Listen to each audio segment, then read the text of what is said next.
اعوذ بالله من الشیطان الرجیم. بسم الله الرحمن الرحیم. نحمده و نصلی علی رسوله الکریم.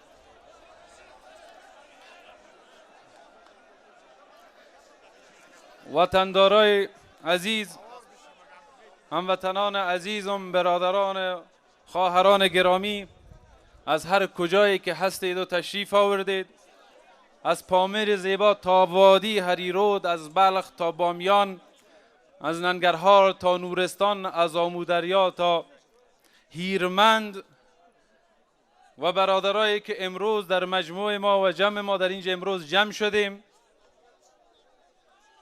همچنین وطندارا و برادرها و خواهرهای عزیز ما که از طریق رسانه ها مشاهده میکنن و در اقصا نقاط کره خاکی هجرت نموده و مهاجر شده اند، که بدون شک هجرتشان کمتر از مجاهدت و مهاجر مقامش در نزد پروردگار کمتر از مجاهد نیست.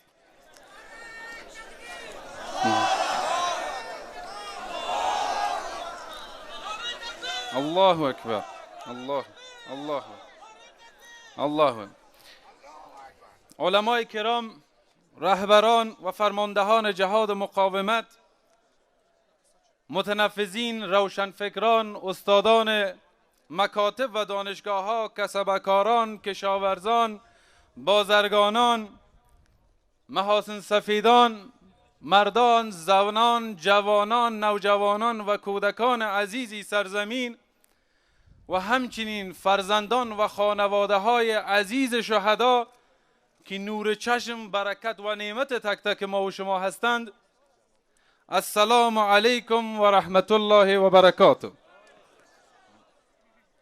قبل از این که بیاییم صحبت بکنیم، لازم است یادآوری بکنم که میفهمم هوا گرم است، افته و سوزان است، آب کم است، اما ما و شما در دره زیبا و سرسبز پنجشیر قرار داریم. در دهه محرم که تسلیت میگم به تمام مسلمین جهان، رسیدن عاشورا و تاسوعای حسینی را، ما امروز در دشت کربلا و گرمای سوزان کربلا نیستیم، در دره پنجشیر هستیم. انشالله قابل تحمل است. الله اکبر. الله اکبر. الله اکبر. همچنین گرمای اینجا، گرمای آفتاب، به اندازه آتشی که رهبر ما و تو، قهرمان ما و تو، پشتیبان ما و تو در او آتش جان باخت، به اندازه آتشمون بم سوزانده نیست. انشالله ما توی تحملش داریم. الله اکبر. الله اکبر. الله اکبر. خدا آن ملتی را سروری داد که تقدیرش به دست خیش بنوشت. جمع شدن امروز ما به خاطر نوشتن تقدیر خود و تعیین سرنوشت خود هست. الله اکبر.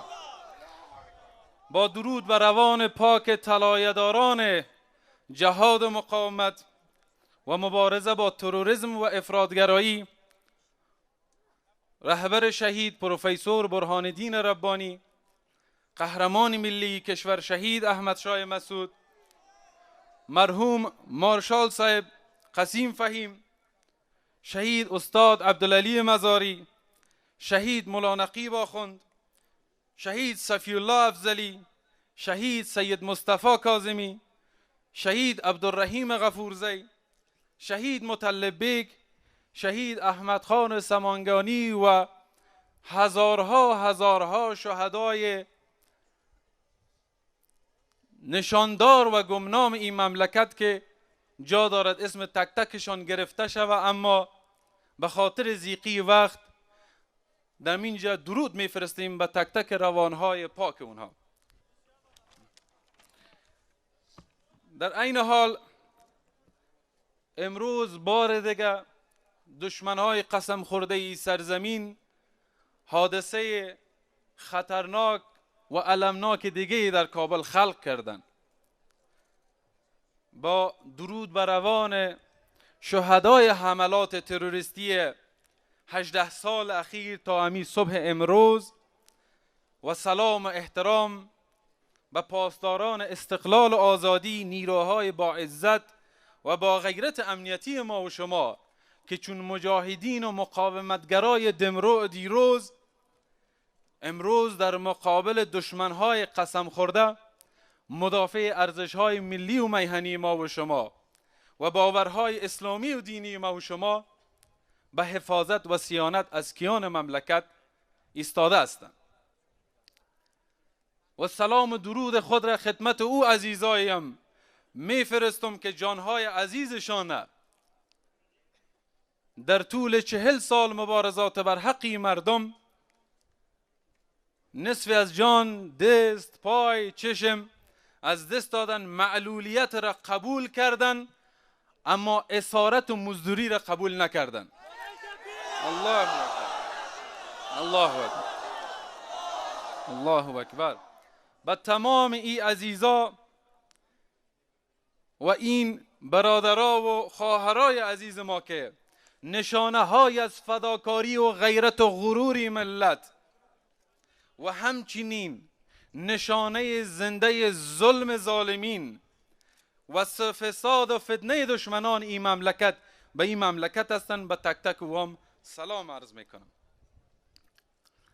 به تمام حاضرین محترم این مجلس، برادرها و خواهرای عزیزی که از اقصا نقاط کشور امروز اینجا تشریف آوردن برای تجدید پیمان و تعهد دوباره و ایستادگی دوباره و تعیین سرنوشت دوباره خرد و کلان افغانستان، مرد و زن افغانستان، به تک تک شما خوش آمدید میگم، خوش آمدید، صفا آوردید.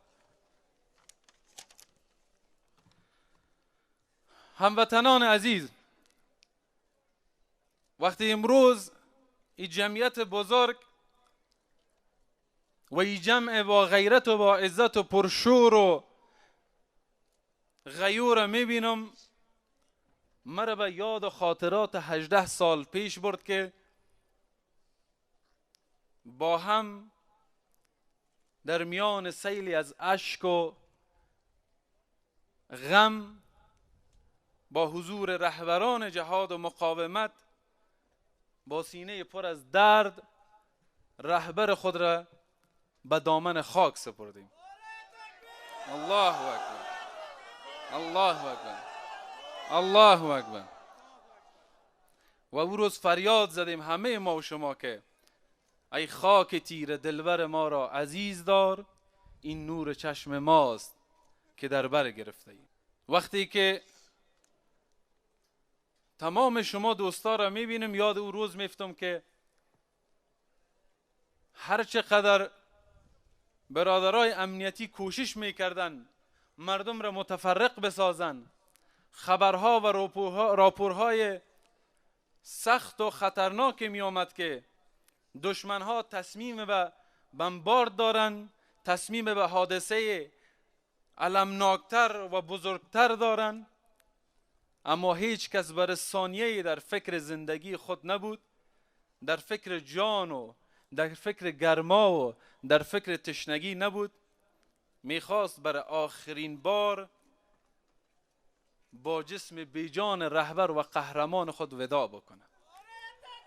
الله اکبر، الله اکبر، الله اکبر.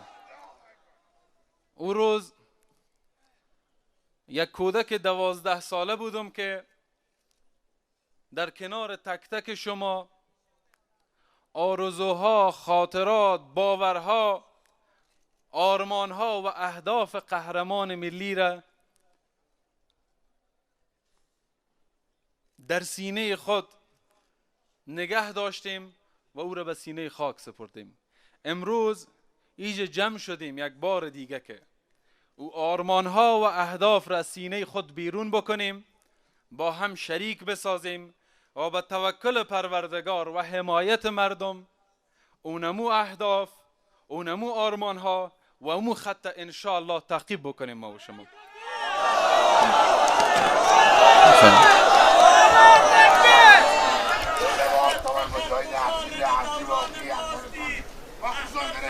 خالد دوران ماستید، بر دردهای کونه تو درمان ماستید، برخیز و صف کشکی همه انتظار دوست، نور دیده من و یاران ماستید، چندان اهل تاجوک و یک قوم و یک وطن، تو افتخار کشور افغان ماستید، سالنگی هم که بر ضد دشمن انتظار، از بر این که توفه آرمان ماستید.